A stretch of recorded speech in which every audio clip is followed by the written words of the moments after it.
Bismillahirrahmanirrahim. Assalamualaikum warahmatullahi wabarakatuh. Alhamdulillahirabbil alamin. Wassalatu wassalamu ala nabiyyina Muhammadin wa ala alihi wa ashabihi wa man tabi'ahum bi ihsanin ila yaumiddin. Asyhadu an la ilaha illallah wahdahu la syarika lah wa asyhadu anna Muhammadan abduhu wa rasuluhu la nabiyya ba'dah. Alhamdulillah, segala puji hanya milik Allah Subhanahu wa taala, di mana Dia telah memberikan kepada kita semuanya nikmat yang begitu banyak. Dan di antara kenikmatan-kenikmatan yang telah Allah Subhanahu wa taala berikan kepada kita semuanya, yaitu berupa nikmat iman, nikmat Islam, nikmat sehat, nikmat kita bisa menghadiri majelis ta'lim di salah satu rumah-rumah Allah Subhanahu wa taala yang kita cintai ini.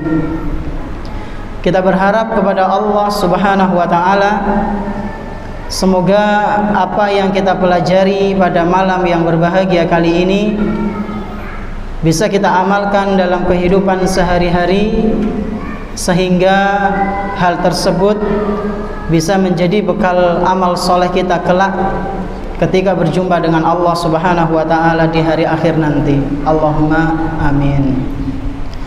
Tak lupa pula salawat dan salam semoga senantiasa tercurah limpahkan kepada Nabi kita yang tercinta, Nabi Muhammad sallallahu alaihi wasallam, beserta para keluarganya, para sahabatnya, dan umatnya yang senantiasa mengikuti sunnah-sunnah beliau hingga hari akhir nanti. Jamaah salat maghrib Masjid Utsman bin Affan rahimani wa rahimakumullah. Pada umumnya, apabila ada seseorang dia dijanjikan akan mendapatkan sebuah warisan. Saya ulang, pada umumnya orang yang mendapatkan janji dia itu akan mendapatkan apa? Warisan. Kira-kira pada umumnya orang seperti ini senang atau sedih, Pak Bu? Senang apa sedih? Senang. Kenapa senang? Karena dijanji ini akan mendapatkan warisan. Dan kira-kira janji itu akan terus diingat atau dilupakan? Diingat apa dilupakan? Diingat. Kenapa diingat? Dapat warisan ya. Karena dia akan dapat warisan, maka dia akan ingat-ingat terus janji tersebut ya. Namun jamaah rahimani wa rahimakumullah, pada kenyataannya ternyata ada sebagian dari kita, atau mungkin kita sendiri, na'udzubillahi min dzalik, ketika sudah dijanjikan akan mendapatkan warisan, kita malah melupakan janji tersebut, bahkan menganggap janji itu seakan tidak mungkin. Kira-kira janji warisan apa yang telah diberikan ke kita? Warisan apa, Pak Bu? Warisan apa?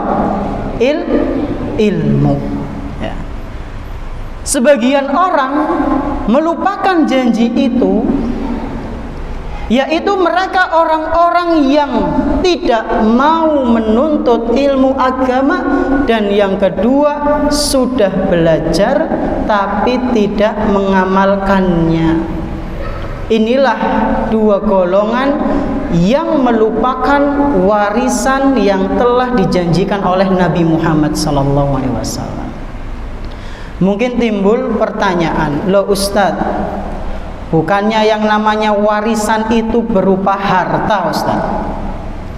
Bukannya yang namanya warisan itu berupa duit, benda-benda yang bisa dimanfaatkan?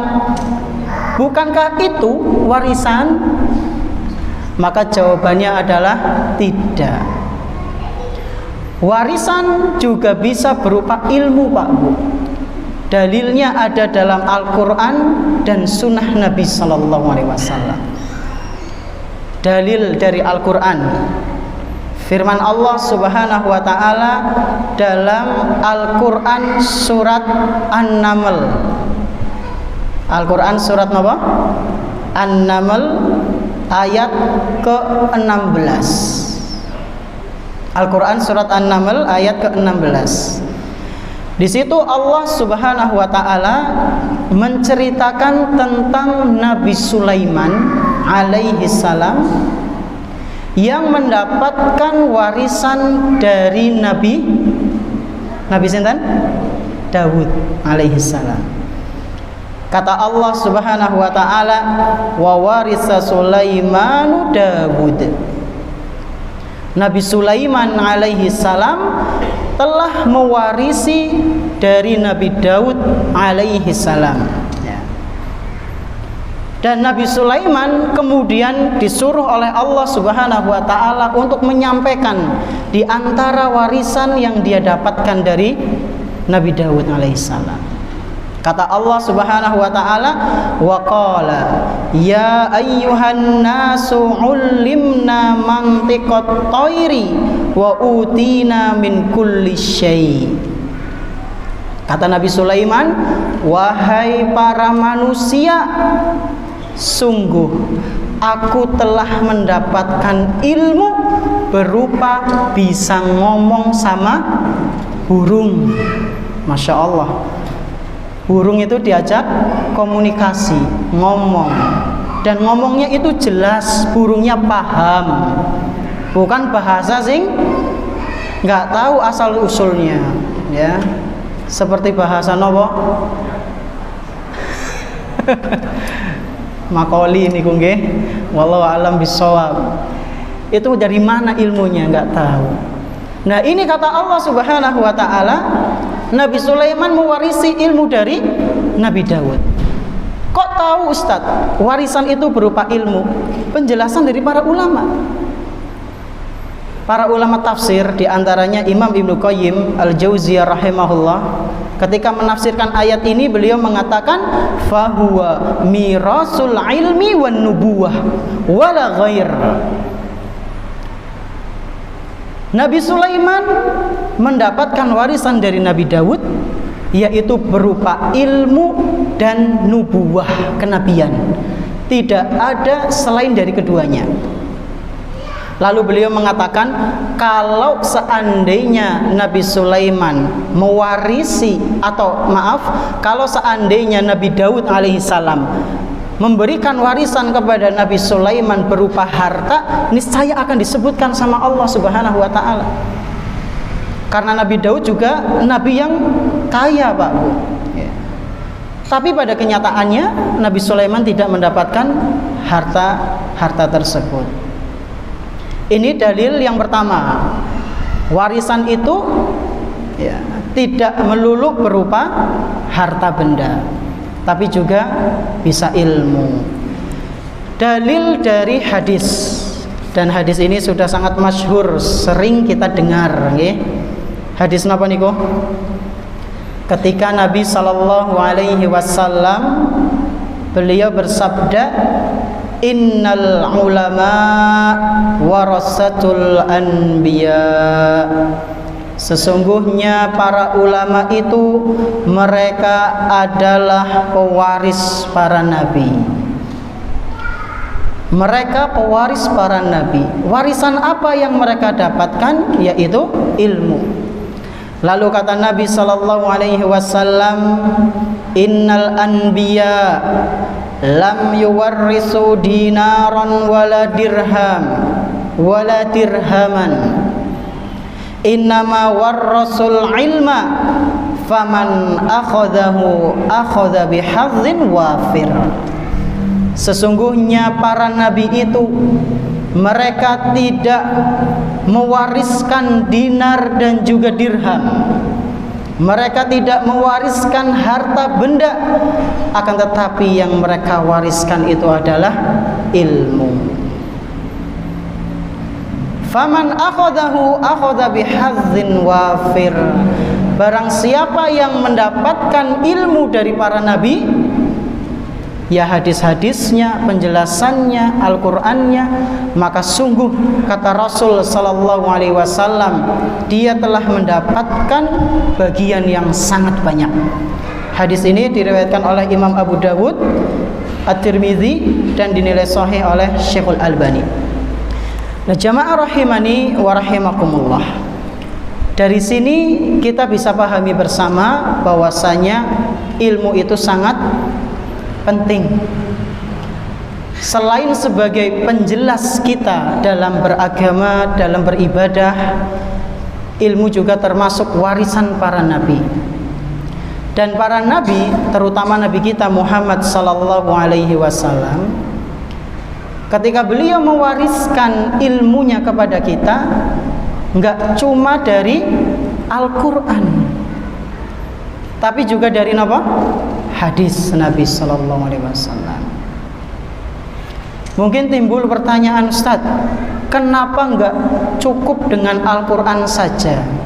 Ya, sebagian kelompok itu ada yang mencukupkan diri mereka dengan Al-Qur'an. Enggak usah yang namanya hadis-hadisan. Cukup kali apa? Al-Qur'an saja. Maka jawabannya adalah Al-Qur'an dan sunnah, hadis Nabi sallallahu alaihi wasallam itu memiliki hubungan yang sangat erat. Al-Qur'an dan sunnah memiliki apa? Hubungan yang sangat erat, tidak bisa dipisahkan. Maka kalau kita sebagai umatnya Nabi Muhammad sallallahu alaihi wasallam mengaku mewarisi warisan dari para nabi, dan terutama nabi kita Muhammad sallallahu alaihi wasallam, maka enggak cukup mengambil Al-Qur'an saja, tapi juga hadis-hadis Nabi sallallahu alaihi wasallam. Kenapa? Karena tadi Al-Qur'an dan hadis tidak bisa dipisahkan.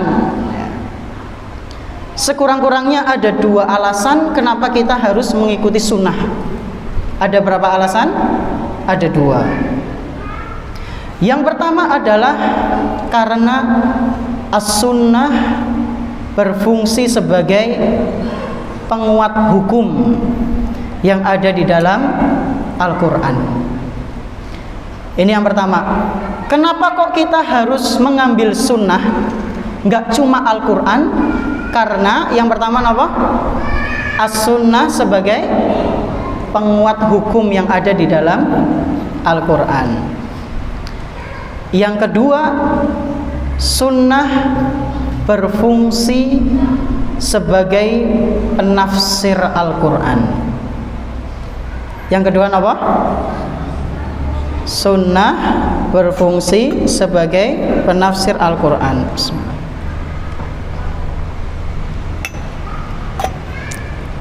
Mari kita bahas satu persatu. Yang pertama apa tadi? As-sunnah berfungsi sebagai penguat hukum yang ada di dalam Al-Qur'an. Contoh misal, Allah Subhanahu wa taala berfirman, "Innal ladzina kafaru min ahlil kitabi wal musyrikin fi nari jahannam khalidina fiha." Sesungguhnya orang-orang kafir dari kalangan ahlul kitab, Yahudi dan Nasrani, dan juga orang-orang musyrik, orang-orang yang mempersekutukan Allah secara umum, maka mereka akan berada di mana? Fi nari jahannam khalidina fiha. Mereka akan masuk ke dalam neraka, disebutkan neraka jahanam. Kalau misalnya hukum seperti ini, ya, vonis dari Al-Qur'an, orang-orang kafir dan orang-orang musyrik mereka berada di neraka, sebetulnya sudah cukup atau belum? Sudah cukup atau belum Pak Bu? Sangat cukup. Kenapa? Karena dari Al-Quran. Lah terus kenapa adanya hadis, adanya sunnah? Untuk kenapa tadi? Penguat. Ya. Apa hadisnya yang menyebutkan orang-orang yang berbuat syirik itu ada di neraka? Yaitu dalam sebuah hadis riwayat Imam Muslim, bahwasanya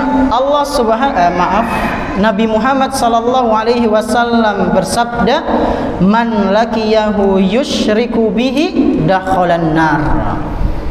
Barang siapa yang berjumpa dengan Allah dan dia dalam kondisi mempersekutukan Allah, maka dia berada di dalam neraka. Ya. Jadi saling apa? Menguatkan. Contoh lainnya dalam Al-Quran surat Al-An'am ayat ke-21. Surat apa? Al-An'am ayat ke-21. Di situ Allah Subhanahu wa taala menyebutkan tentang orang-orang zolim itu tidak akan beruntung. Orang-orang zolim tidak akan beruntung. Innahu la yuflihudz zalimun. Sesungguhnya orang-orang zalim itu tidak beruntung. Dalam hadis Rasulullah sallallahu alaihi wasallam juga menyebutkan tentang orang yang zalim. Keadaan mereka nanti akan rugi di hari kiamat. Hadis yang sering kali kita dengar yaitu hadis tentang orang yang bangkrut, al-muflis, ya. Nanti di hari kiamat dia akan datang membawa pahala sholat, pahala haji, pahala puasa. Kemudian setelah itu ternyata di sisi lain dia juga pernah zolim kepada saudaranya, pernah memukul, pernah mencela, maka pahala-pahala itu akan diambil. Zolim tidak akan beruntung. Hadis itu ada dalam riwayat Imam Muslim kalau nggak salah ya, tentang bangkrut itu. Nah, jamaah rahimani wa rahimakumullah, ini yang pertama. Kenapa kita harus mengambil sunnah, yaitu sunnah Nabi Sallallahu Alaihi Wasallam? Jawabannya adalah karena sebagai penguat dalil-dalil yang ada di dalam Al-Quran. Lalu yang kedua apa? Sunnah berfungsi sebagai tafsir Al-Quran. Poin kedua ini sekurang-kurangnya mengandung 3 poin. Poin kedua beranak. Ada berapa? Ada 3. Apa itu? Sunnah sebagai takyid. Yang kedua, sunnah sebagai takhsis. Yang ketiga, sunnah sebagai bayan. Apa itu Ustaz? 3 hal itu insya Allah akan kita bahas. Sebelum itu kami ingin menyampaikan bahwasanya dalil yang menyebutkan Al-Quran sebagai tafsir hadis sebagai tafsir Al-Quran itu sangat banyak sekali ya. Hadis sebagai tafsir Al-Quran itu sangat banyak sekali dalilnya. Di antaranya dalam Al-Quran yang berbunyi, wa anzalna ilaika dzikra litubayyina lin-nasi ma nuzzila ilaihim. Kata Allah Subhanahu wa taala, dan kami turunkan az-zikr yaitu Al-Qur'an kepada engkau wahai Muhammad agar engkau menerangkan kepada manusia apa yang telah diturunkan kepada mereka. Ini diantaranya. Jadi tetap butuh as-sunnah. Kemudian tadi ada 3 poin yang harus diperhatikan. Yang pertama adalah kenapa kok kita harus mengambil sunnah? Karena sunnah sebagai tafsir Al-Quran mengandung berapa poin? 3. Yang pertama karena as-sunnah sebagai takyid. Apa itu takyid? Takyid artinya adalah pembatasan. Apa artinya? Pembatasan. Jadi terkadang itu dalam Al-Quran Pak Bu, ada dalil-dalil yang sifatnya masih global. Maka tugasnya dalam tanda kutip sunnah untuk membatasi. Maksudnya itu seperti ini gitu, ditafsirkan. Contohnya gimana Ustadz? Contohnya seperti hukum potong tangan. Dalam Al-Quran surat Al-Ma'idah ayat ke-38, Allah Subhanahu wa taala berfirman, "Was-sariqu was-sariqatu faqta'u aydiyahuma jazaan bima kasaba nakalan minallah." Ya. Kata Allah Subhanahu wa taala, laki-laki maupun perempuan yang melakukan pencurian, maka hukumannya apa? Dipotong tangannya. Nah, di sini kan nggak disebutkan potong tangannya itu sampai mana? Apakah sampai pergelangan? Apakah sampai siku? Apakah sampai memiliki bahu ya? Disebutkan atau tidak dalam Al-Quran? Tidak. Allah Subhanahu wa taala cuma menyampaikan apa? Orang yang mencuri, laki-laki maupun perempuan, hukum dengan cara apa? Dipotong tangannya. Timbul pertanyaan lain, apakah di Al-Quran dijelaskan batas minimal harta yang diambil? Dijelaskan buatan? Buatan. Makanya kita butuh apa? Hadis. Potong tangan sampai mana Pak Bu? Sampai mana? Pergelangan tangan. Kanan dulu apa kiri? Kanan dulu apa kiri? Kanan dulu apa kiri? Kiri apa kanan? Beda pendapat ya. Kalau tidak salah, Anda pernah baca Imam As-Sun'ani dalam kitabnya Subulus Salam itu, beliau berpendapat kanan dulu ya, kanan baru kiri ya. Dalilnya apa? Sebuah riwayat yang dibawakan oleh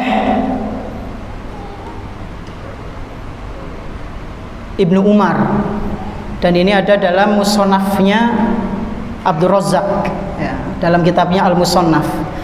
Ibnu Umar radhiyallahu anhuma, beliau menceritakan, kanat taqta'u aydis surraqi ala ahdi Rasulillah sallallahu alaihi wasallam minar ruzghi. Dahulu itu para pencuri di zamannya Nabi sallallahu alaihi wasallam, mereka dihukum tangannya. Dan beliau mengatakan minar ruzghi, dari pergelangan tangan sana. Jadi apa? Sampai pergelangan tangan ini dipotong. Siapa pencuri yang berhak untuk dipotong tangannya? Yaitu mereka yang mencuri harta dalam nilai kisaran sekitar 1/4 dirham. Berapa? Maaf, 1/4 dinar ya, 1/4 dinar.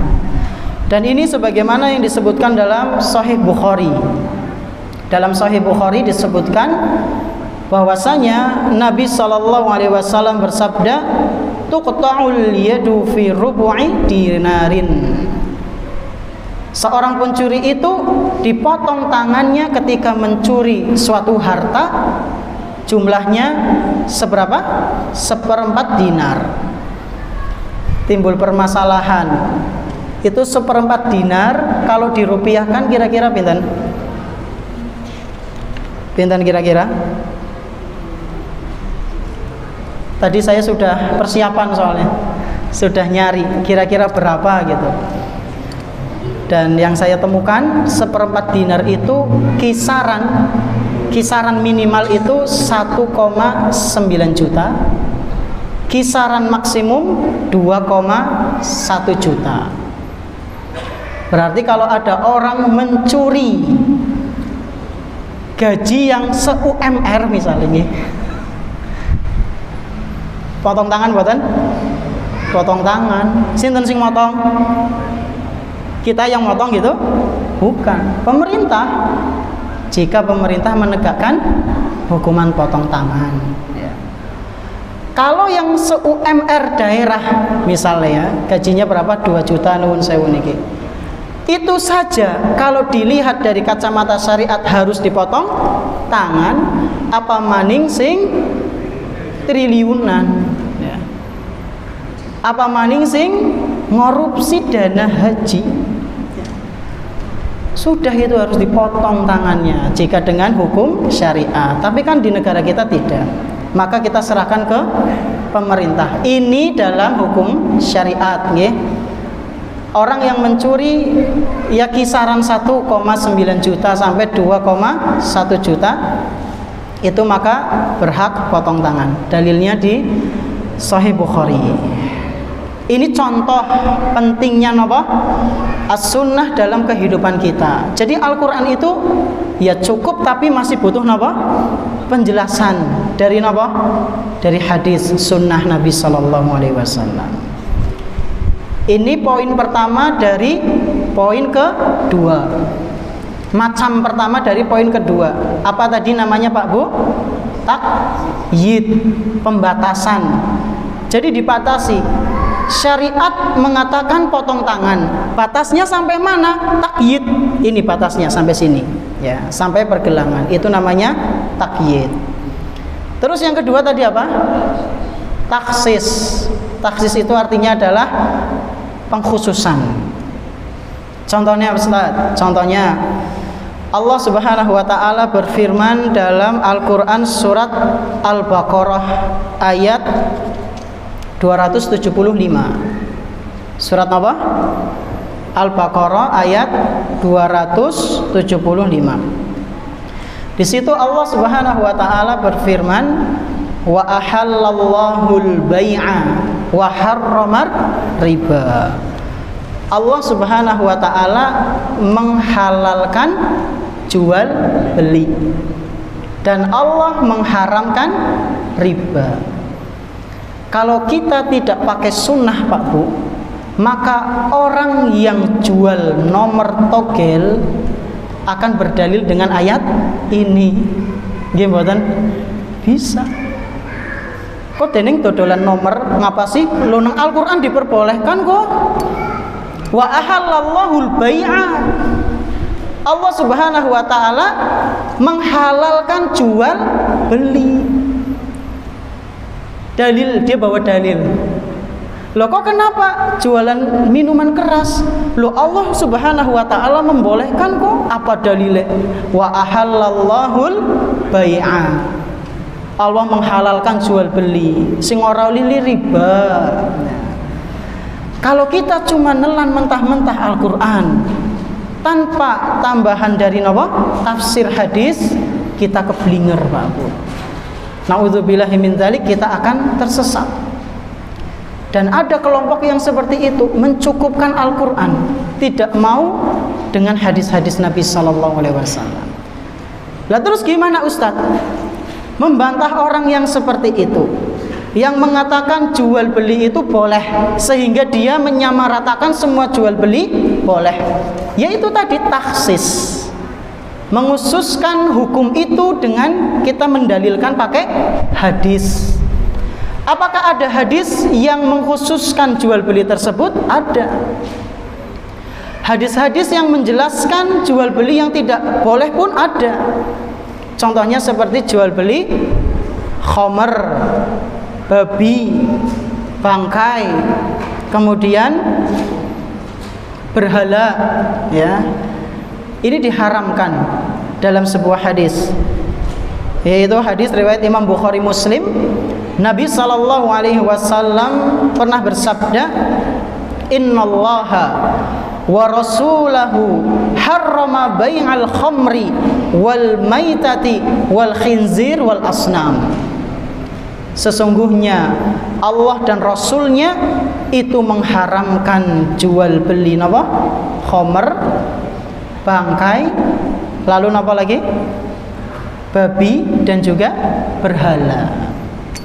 Berarti nuwun sewu banget niki. Kalau ada orang jual beli, nuwun sewu nggih, jual beli cincin, boleh apa enggak? Boleh apa mboten? Tergantung.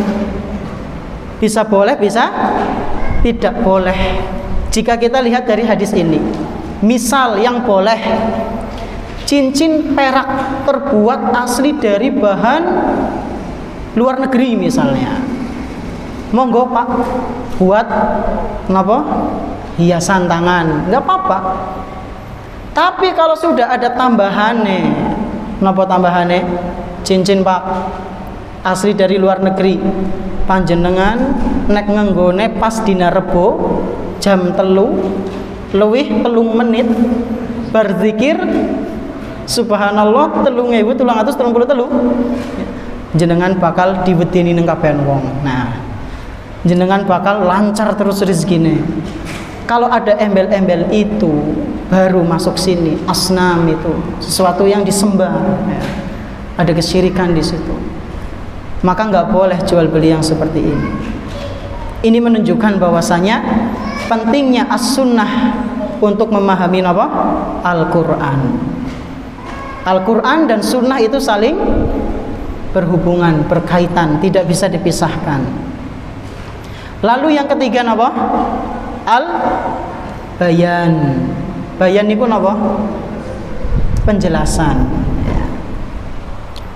Jadi tadi ada pembatasan, ada pengkhususan, ada juga penjelasan. Contohnya apa? Sinten sing saged dalam Al-Quran disampaikan masih global, harus ada perinciannya. Napa contohnya? Salat. Allah Subhanahu wa taala berfirman, "Wa aqimus shalah." Kalian dirikanlah salat. Salatnya bagaimana? Ya sesuai dengan apa yang dicontohkan oleh Nabi sallallahu alaihi wasallam. Rasulullah sallallahu alaihi wasallam bersabda dalam hadis riwayat Bukhari Muslim, ya, dalam hadis riwayat Bukhari.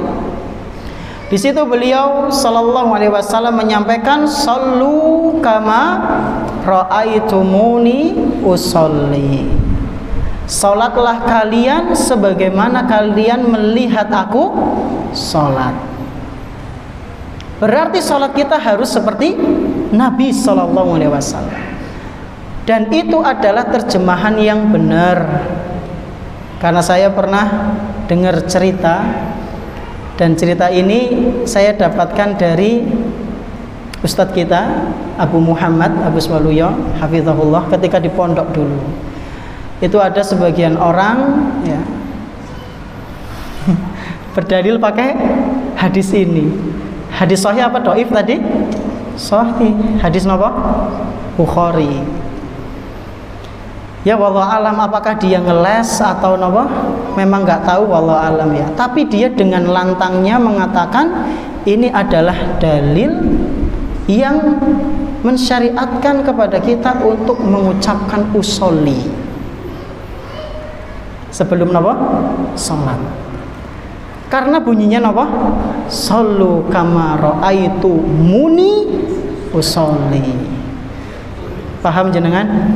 Nah, nggih. Jadi orang itu memakai dalil ini untuk menguatkan pendapatnya itu. Padahal terjemahannya kan keliru.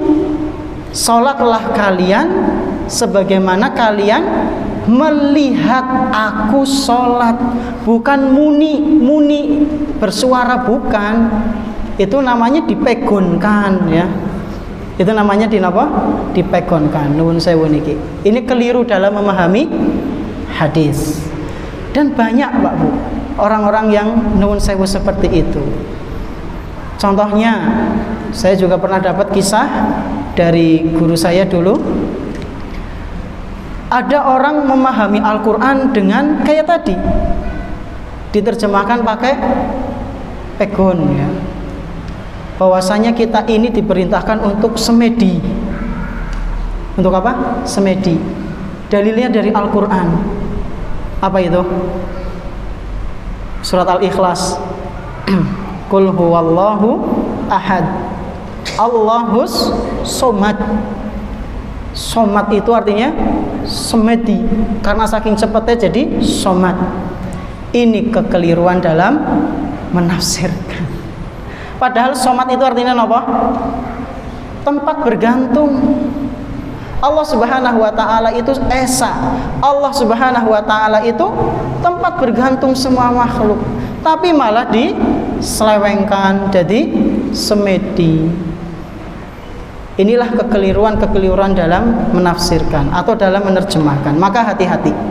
Nah, kita perlu memahami dalil dengan dalil-dalil yang lain. Contohnya kayak Al-Quran dengan hadis, atau Al-Quran dengan asar, ucapan sahabat, ya. Ini perlu Pak Bu. Kenapa? Supaya kita tidak nyeleweng dalam beragama.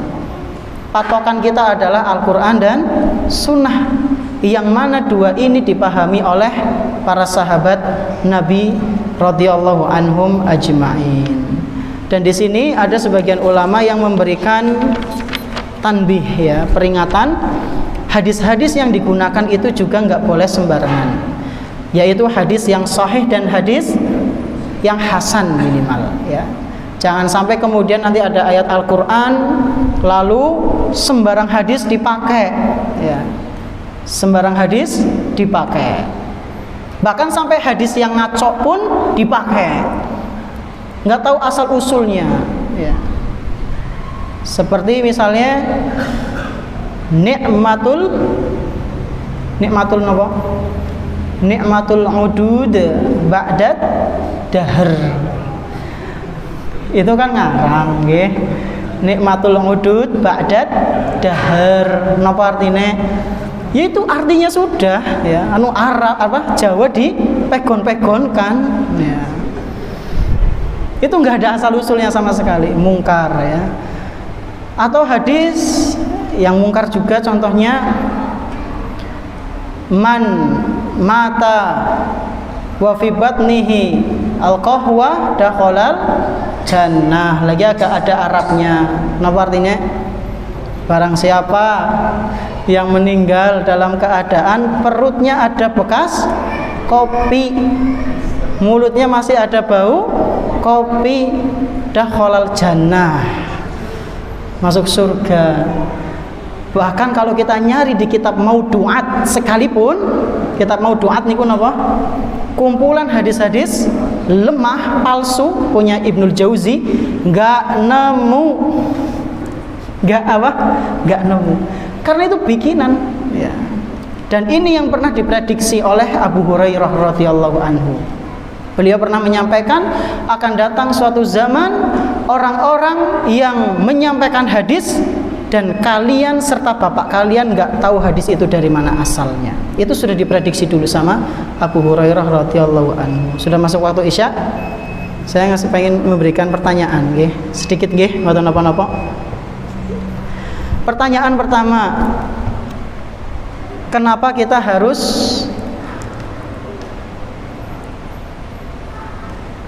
mengambil sunnah, Pak Bu? Ada 2 poin tadi. Monggo, siapa? Jenengan, nggih, monggo. Nggih, mboten napa-napa.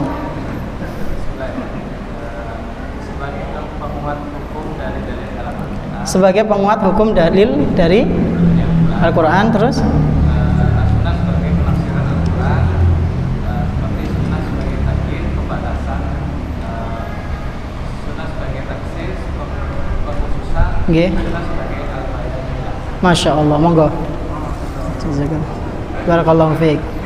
Pertanyaan kedua, siapa yang bisa ngasih contoh as-sunnah sebagai taksis?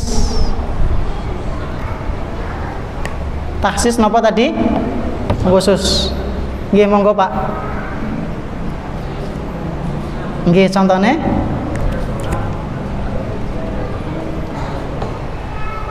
Kurang tepat menurut saya, Bu. Taksis, kalau tadi yang itu bayan, penjelasan, beda. Kurang tepat Pak. Jawabannya udah napa? Taksis dijelaskan, kalimat tadi pengkhususan udah benar, cuma contohnya kurang tepat. Yang lain coba. Nggih, monggo Mas.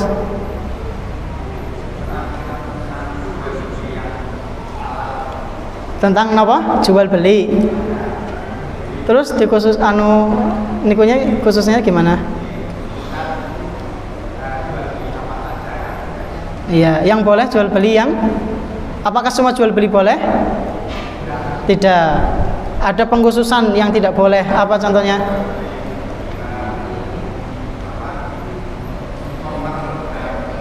Iya, itu dalam hadis dijelaskan, nggih. Nggih, monggo. Ini materinya saya ambil diantaranya dari kitab Mabahis Ulumil Quran karya Syekh Mana Al-Qattan.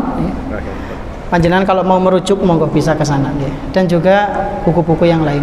Mungkin ini yang bisa Ana sampaikan, kurang lebihnya mohon maaf. Terima kasih atas perhatiannya. Kita tutup dengan doa kafaratul majelis. Subhanakallahumma bihamdik asyhadu an la ilaha illa anta astaghfiruka wa atubu ilaik. Wassallallahu ala nabiyyina Muhammadin wa ala alihi washabbihi ajma'in. Wassalamualaikum warahmatullahi wabarakatuh.